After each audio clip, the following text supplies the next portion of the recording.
Tendencias del acontecer nacional en Análisis Situacional. De todo el petróleo que consume Estados Unidos, el 40% es importado y un 60% lo produce esta nación.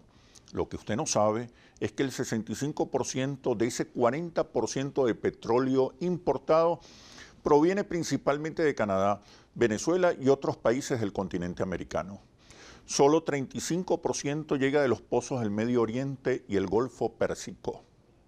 Añada ahora a estas cifras que Venezuela posee las más grandes reservas petroleras del planeta, calculadas en más de 300.000 millones de barriles. Cabe afirmar que las economías del mundo continuarán vinculadas al desarrollo de fuentes de energía como el petróleo y el gas, por lo menos durante los próximos 60 años. Que no quepa la menor duda, Venezuela ocupa hoy un lugar preponderante en la agenda energética estratégica de la principal potencia capitalista. Por eso, ahora en Venezuela está en desarrollo un profundo conflicto político y una muy peligrosa guerra en puertas, diseñada y dirigida por los Estados Unidos, para acabar de una vez por todas con la revolución bolivariana y debilitar la soberanía nacional. Está en marcha la segunda fase de 45 días de esta guerra no convencional contra Venezuela. Durante la primera fase se realizaron operaciones psicológicas y mediáticas, movilización de calle, protestas violentas, presión internacional, sanciones contra funcionarios y dirigentes del gobierno bolivariano, entre otras acciones. La fase actual es de ofensiva militar o de insurgencia armada y se desplegará sobre el foquismo violento y el paramilitarismo, articulados con bandas criminales, con más sabotajes y asesinatos, más odio y más intolerancia, para crear un clima de ingobernabilidad, caotización, neurotización, guerra civil y desbordamiento que le abra paso a una intervención multinacional, supuestamente humanitaria, y a la implosión del Estado-Nación. La guerra ya comenzó, la intervención está en marcha. Se requieren respuestas políticas y gestión económica que ya se están ejecutando, pero también respuestas militares. Es la guerra por el petróleo ahora bajo nuestros propios pies. Para analizar esta situación, hoy nos acompaña Luis Brito García, escritor, historiador y analista político, guionista de la recién estrenada película La Planta Insolente, que relata la lucha del presidente Cipriano Castro en defensa de la soberanía nacional.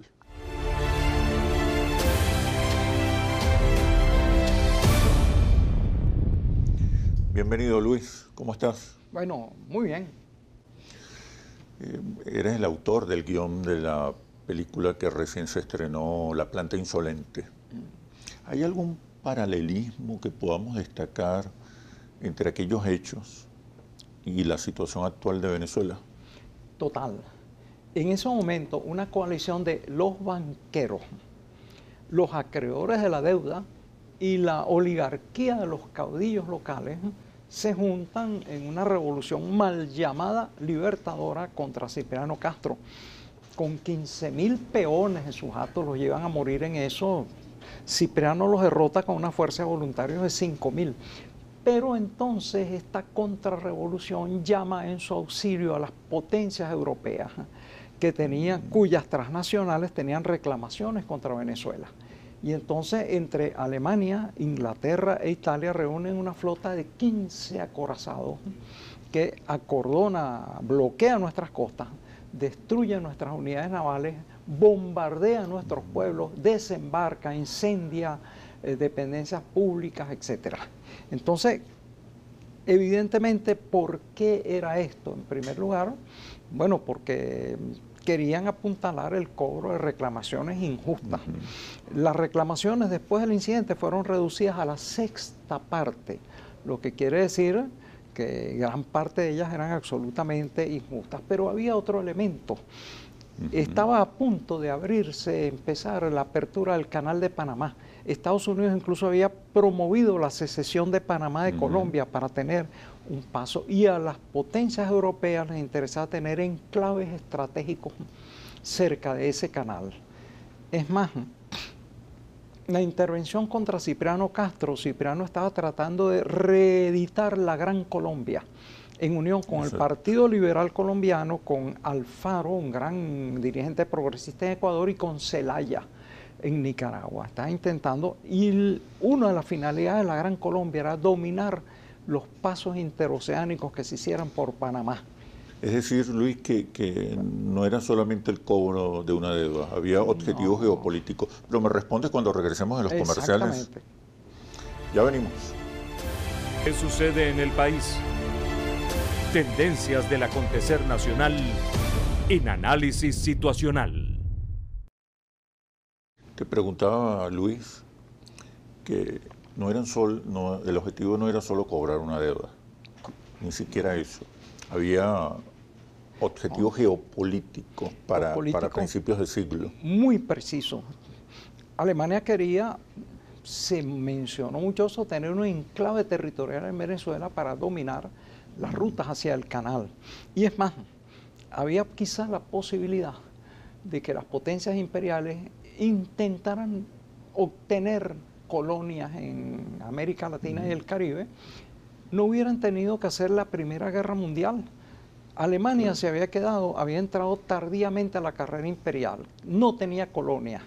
Si hubiera podido crear colonias en América Latina, no hubiera sido necesario ni una Primera ni una Segunda Guerra Mundial. Fíjate un poco cómo esa situación de Venezuela definió el destino del mundo, esa resistencia que hizo Cipriano Castro. Ahora, ¿cómo resistió Cipriano Castro a una flota de 15 acorazados de las 3 potencias militares más poderosas del mundo, aparte de Estados Unidos? Bueno, con la voluntad popular.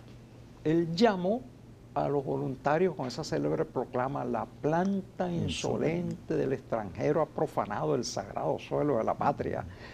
Y 150.000 voluntarios acudieron a alistarse. Entre los primeros, el doctor José Gregorio Hernández. Esto es increíble, pero cierto. Y entonces, bueno, las potencias dijeron: caramba, tenemos 15.000 hombres en estas naves, en un territorio extraño, contra un ejército de 150.000 voluntarios defendiendo su país. Estamos perdidos. Tuvieron que transar. En este momento es obvio que hay un plan insurreccional contra el gobierno bolivariano.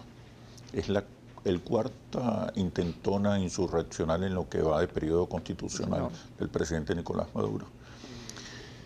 En este esquema, ¿es posible una intervención internacional? Sí. Mira, si uno estudia los manuales sobre la llamada guerra de cuarta generación, hay uno de un coronel Mainwaring, que es asesor del Departamento de Inteligencia y Defensa de Estados Unidos, del Comando Sur. Él cita lo que permite reconocer una guerra de cuarta generación. Todo eso se está dando en Venezuela. Es una confrontación en la cual no intervienen estados. No hay una guerra declarada, pero sin embargo hay una situación de desestabilización, destrucción de activos. Insurgencia armada. Insurgencia armada por cuerpos que no son ejércitos ni tienen uniformes, actúan como paramilitares de manera violenta. Se trata de crear sobre todo la incomodidad y la destrucción de bienes civiles. No hay un campo de batalla alejado, sino que el campo de batalla es la misma sociedad, y los eventos son dirigidos más que a una finalidad estratégica precisa, a crear efectos comunicacionales. Es una guerra que se gana o se pierde en los campos de batalla de la comunicación, de la simbología. Todo eso se está dando exactamente en Venezuela como si se estuviera aplicando un manual, aparte del pequeño manualito ese de Gene Sharp, que también se está aplicando hasta, nos están aplicando una cartilla aprendida, ya aplicada por cierto en Chile, y lamentablemente en Indonesia, donde hubo un genocidio que algunos sitúan como superior al 500.000 de víctimas fatales y desarmadas. Entonces, hay una situación grave, seria, de guerra, hay que asumirla, y tenemos derecho a defendernos. El derecho a la legítima defensa es el más innegable de todos los derechos. La movilización del pueblo podría ser, es clave, es crucial. Si hay una amenaza de intervención. Del extranjero, sí. Yo creo que fundamentalmente la movilización del pueblo ante una situación de terrible peligro internacional. ¿Y por qué es eso? ¿Es eso a que unas elecciones se retrasan o no se retrasan, se va a votar o no? Conversamos eso hace poco. Venezuela tiene la quinta parte de todos los hidrocarburos del mundo, tiene unas reservas inmensas de oro, coltán, hierro, aluminio, biodiversidad, energía hidroeléctrica. Todo eso es fundamental para el imperio que domina el hemisferio y entonces está provocando una situación interna para imponer un gobierno favorable a ellos. Entonces, de eso se trata en el fondo lo que está sucediendo. Sí, el objetivo es cautizar, neurotizar, sí, destruir el Estado-Nación. Exactamente. Sí, porque hay planes además secesionistas que ya han sido declarados. Había un ejercicio militar que estaban haciendo en Estados Unidos que presuponía la división de Venezuela en 3 secciones. Hay movimientos étnicos que plantean la disolución de Venezuela en un conjunto de supuestos territorios dominados por parcialidades étnicas, etcétera. Es lo que sucedió en Libia. El que no aprende la historia se ve obligado a repetirla. Exacto. Entonces, bueno, Venezuela está ante ese panorama. Ahora... me planteabas que estas guerras de cuarta generación, estas guerras no convencionales, son también guerras simbólicas, guerras lingüísticas. Sí. ¿En qué consiste este tablero simbólico? Son guerras que se juegan en el imaginario, sobre todo a través de los medios. Los medios crean sucesos. Recordemos cuando se tomó la Plaza Verde de Trípoli, en Libia. No se había tomado nada, era un escenario que montaron en Qatar, hicieron una maqueta, disfrazaron una cantidad de gente y efectuaron una victoria militar que no había ocurrido. Entonces, los medios de comunicación fabrican. Fíjate tú, esencialmente los disturbios que ha habido ahora se concentran fundamentalmente en unas 19 alcaldías, en donde los manifestantes y algunos delincuentes que se unen a ellos actúan protegidos por las policías locales. Es la situación fundamental. Hay episodios fuera de eso, pero raros.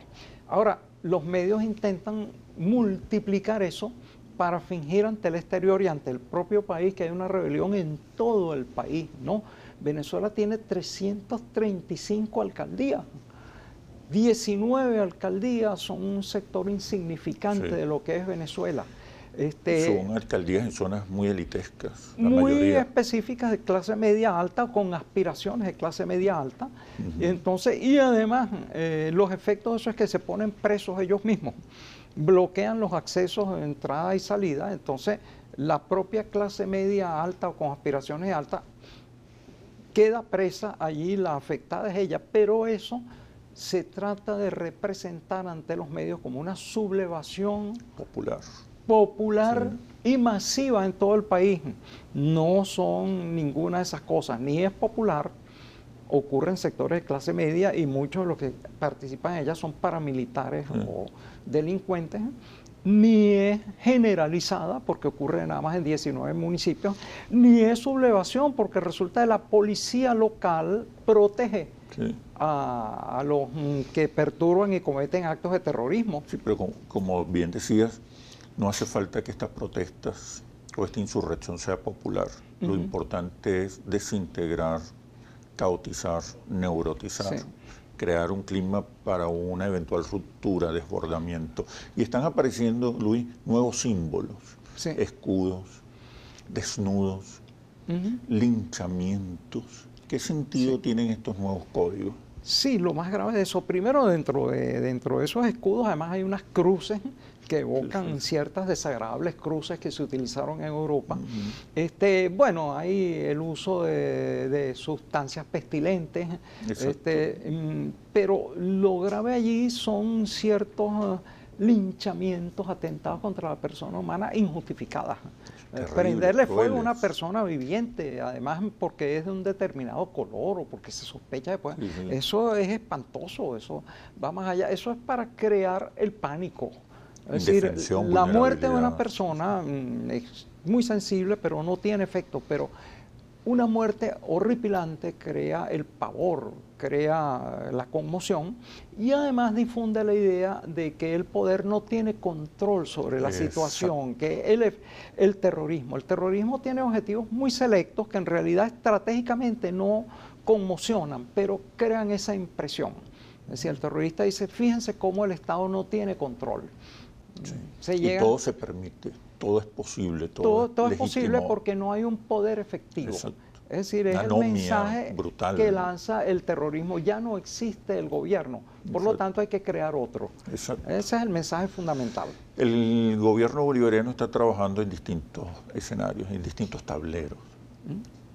El político, con el llamado al diálogo y la convocatoria a una Asamblea Nacional Constituyente.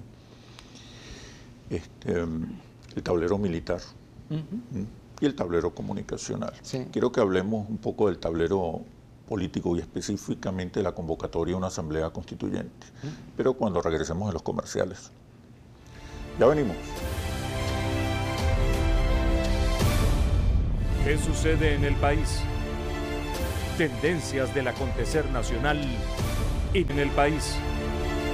Tendencias del acontecer nacional en análisis situacional. Te preguntaba, Luis, en este escenario insurreccional, ¿cuál sería el rol, el papel de la convocatoria presidencial a una Asamblea Nacional Constituyente? Bueno, a mí me da la impresión que es establecer una diferencia en la metodología. Mientras uno de los grupos está recurriendo a la violencia desnuda, a los cortes de comunicaciones, a incendiar hospitales y hospitales infantiles, para colmo, quemar unidades de transporte público popular, etcétera, el otro dice, bueno, vamos a dialogar, vamos a una asamblea elegida por el voto, en donde la votación va a decidir la futura constitución de Venezuela. Es decir, es como contraponer dos formas de actuación política. Una es la actuación directa a través de la implantación del terror y otra mediante la consulta, el diálogo. Ahora, yo diría lo siguiente, y eso es básico, para que tenga éxito esa asamblea, tiene que haber un consenso popular. Y gran parte de los problemas que estamos viviendo actualmente tienen que ver con los problemas de abastecimiento. Claro. Ahora, ¿cuáles son esos problemas de abastecimiento? Mira, los ha señalado de forma inobjetable la doctora Pascualina Curcio en su libro La mano visible del mercado. El Estado no solo sí ha seguido dándole dólares preferenciales a los importadores, triplicó desde 2004 la cantidad de dólares en líneas generales y en medicinas la cuadruplicó. Pero, ¿qué sucede? Hay una docena de importadores, un oligopolio, que o no importa las cosas, o las importa e importa basura, o las importa y las esconde. Entonces, la escasez que hay es una cosa manipulada. A esto debe añadirse lo siguiente. Otra sorpresa seguramente para los escuchas. Venezuela produce como el 88% de los alimentos que consume. También eso está en las hojas de alimentación que contan durante décadas esos registros. ¿Qué sucede? También hay un oligopolio que evita la distribución plena, eficaz y oportuna de esos productos. Y por otro lado, como 40% de lo que Venezuela importa o produce se va por la frontera. Exacto. ¿Qué se debe hacer en 3 líneas para remediar eso? Acabar con el contrabando de extracción, fundamental. Tú no puedes operar con una pérdida de 40% continua. 2, dejar de darle dólares preferenciales a ese grupo de empresas que han estafado a la nación consecutivamente. Entonces, 3, tendría que asumir la importación y la distribución de los productos básicos el Estado. Hay riesgos, desde luego, de ineficacia, corrupción, pero peor de lo que ha sucedido no puede ser. Además, históricamente, cada vez que viene un proceso electoral, hay un pico de desabastecimiento creado por ese mismo monopolio o oligopolio de distribuidores para que el voto sea negativo. Vamos a contar con otro pico de desabastecimiento para la constituyente y para las elecciones que vengan. No, y se agudiza con las protestas violentas que cierran, obstaculizan el tránsito de alimentos. Exacto, sí, también se ha hecho eso. Se han destruido camiones que tienen alimentos, se ha cerrado el acceso a las vías para el abastecimiento, etcétera. Entonces, en ese sentido, el éxito político depende de que se solucione la situación de desabastecimiento, que es en gran parte manipulada, creada artificialmente con fines políticos. Y es la raíz de la crisis hegemónica, de la actual crisis hegemónica. Exactamente. Bueno, Luis, muchísimas gracias por este análisis situacional. Bueno, un placer conversar con todos ustedes, con el público, contigo y el equipo técnico. Gracias. Y ahora, las conclusiones. El éxito de la convocatoria a una Asamblea Nacional Constituyente y la derrota del plan insurreccional van a depender principalmente del entusiasmo, la movilización y la participación de las mayorías populares, así como de la inclusión activa de diversos sectores de la sociedad venezolana, aunque quede al margen la oposición violenta. Sin embargo, la clave de una amplia y militante participación del poder popular estará en la capacidad del gobierno bolivariano para resolver los problemas del desabastecimiento y la inflación, ya que la fuente de la actual crisis hegemónica es la crisis económica. Así culmina este análisis situacional. Los invito a seguirnos por nuestras redes sociales @interlaces y @asituacional o visite nuestro portal interlaces.com. Soy Oscar Chemmel y los espero en un próximo análisis situacional. Hasta pronto.